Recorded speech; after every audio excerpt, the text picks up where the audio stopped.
Masayang araw, mga ka-PL.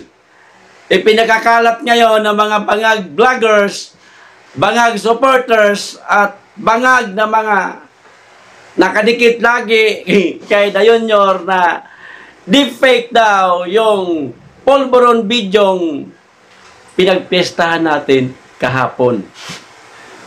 Hindi totoo. Gawa-gawa lamang, di umano. Ngayon, ang ginawa nito mga bangag na mga supporter ni Dayunyor, mga ka-PL, para mapahiya tayo, masupalpal tayo, gumawa ho sila ng katulad noong polvoron bidyong pinagpiestahan ho natin na ang mukha ay si Tatay Digong, si Mayor Baste, at si BP Inday Sara. At yan po ay ipinapakalat nila, mga ka-PL, na itong tatlong video daw ang totoo. At yung kay Dayunyor daw, mga ka-PL, ay ang peke. Aba! Ang galing talaga ninyo sa kasinungalingan. Palibasa, sinungaling yung sinusuportahan ninyo. Pati kayo nahahawa na sa kasinungalingan niya. So, ito yung video, mga ka-PL. Panuorin po natin. Sinungkit ko lang po ito mula po sa kaibigan natin na si Jojo de Guzman Connect TV. Paring Jo, makikisungkit lang muna ako ng video ko, video mo, papanood ko lang sa kanila. Hindi na ako gumawa ng sarili kong tawag nito. Isasalang mo kasi siya sa online application.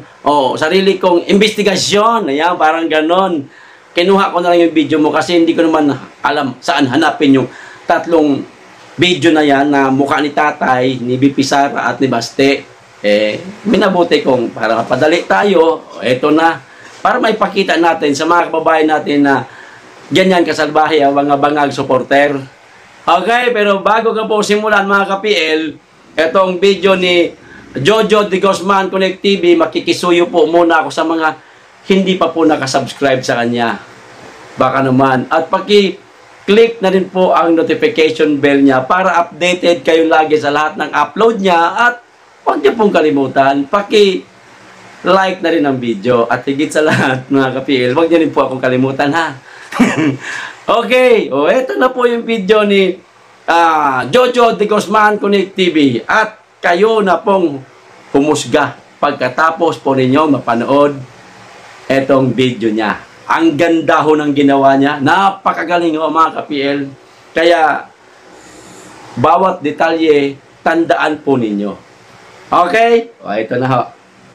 Okay, so labanan ito ng mga deepfake, kasi naglabas na naman ang mga bangag na yung kay BBM daw ay deepfake daw. So, sige.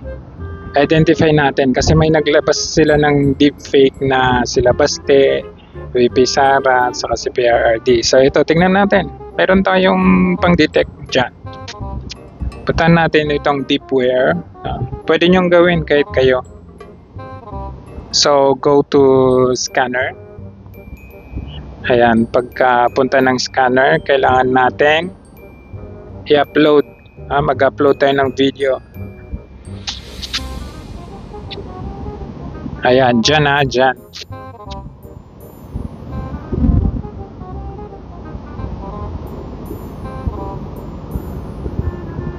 Ayan, so unang detect muna natin yung kay BBM. Tignan natin kung ayan, kita nyo naman, no deepfake detected. So, kahit punta tayo sa baba, sa details niya. Ayan, punta tayo sa details. Yung avatar niya, no deepfake. Yung sa deepware niya, no deepfake detection, 29%. So, makikita nyo, wala siya, no deepfake detection. Sabi, wala talaga sin. So, yan po yung video. Yan, ito. Ayan, kung i-play natin, yan po yan. So, dinidetect niya yan. Ngayon, yung ginawa nila na kay BP Sara, Mayor Baste, ayan, puntahan natin. Scan new tayo, new scan. So pagka new scan, i-upload ulit yung video. Add natin. Ayan. So kung makikita ninyo, madidetect niyan. Yun, doon pa lang suspicious. Suspicious. Ayan, suspicious oh. Ayan.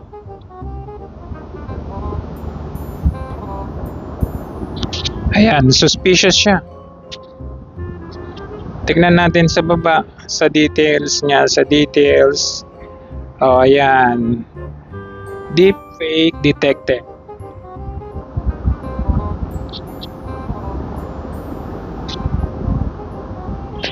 Malinaw. Suspicious.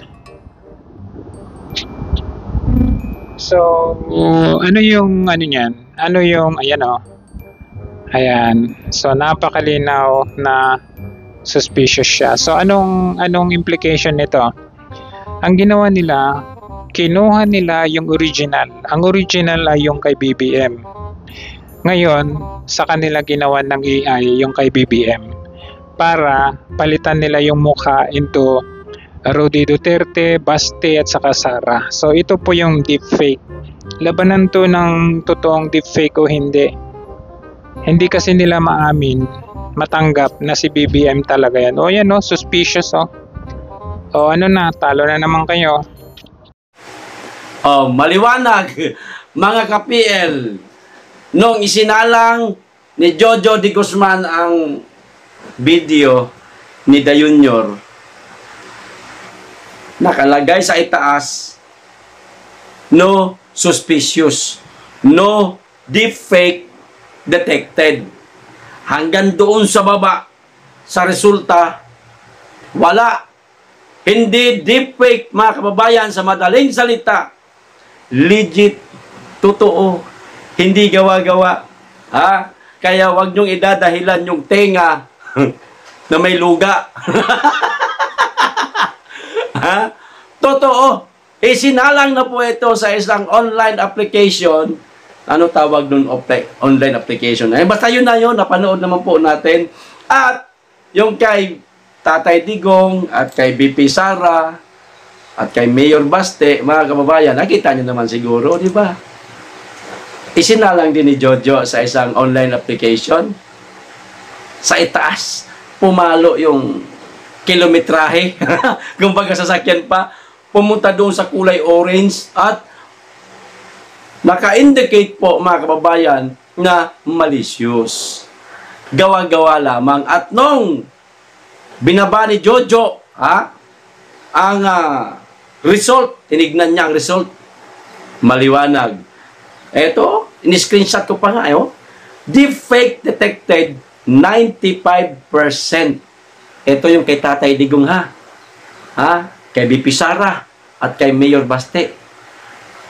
Deepfake detected 95% at mayroon pang suspicious 66%. Sa madaling salita, gawa-gawa lamang yung video ni Tatay Digong, BP Sara at Mayor Baste. At yung kay Da Junior, mga kababayan, walang nakitang ganitong result. Ang nakalagay, yung 4, maging doon sa itaas, bali total 5 kasi yun na resulta No deepfake detected. Ngayon, kayo na po ang humusga, mga ka-PL. Sa mga gumagawa ng fake news, palibhasa kasi sinungaling yung kinikilala nila Kaya pati sila sinungaling din pahiya na naman kayo. Pahiya na naman kayo. Wagi na naman kami. Gagawa lang kayo ng kasinungalingan, napakadali pa. Napakadali pang barahin. Kaya, kailanman hindi mananalo ang kasamaan sa kabutihan. Darating at darating ang araw, magwawagi ang kabutihan. At walang iba kundi si BP Sara at kayo. Okay? Hanggang dito lamang po. Maraming salamat. Mag-ingat kayong lagi at higit sa lahat, mahalin po natin ang Pilipinas. Be blessed.